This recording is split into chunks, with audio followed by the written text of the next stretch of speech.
One thing about family law that has always confused me, even after more than 13 years in family law practice, is why so many people seem to love prenuptial agreements.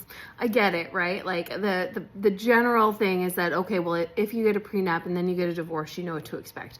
But the problem with that is that when people are entering into a prenup, they're at a different phase in their life than when they're going through a divorce. So in my experience, people who are newly engaged and who are looking forward to the wedding aren't thinking about their future. They can't even visualize what that future might look like, whether it's 5, 10, 20 years down the line compared to where they are now.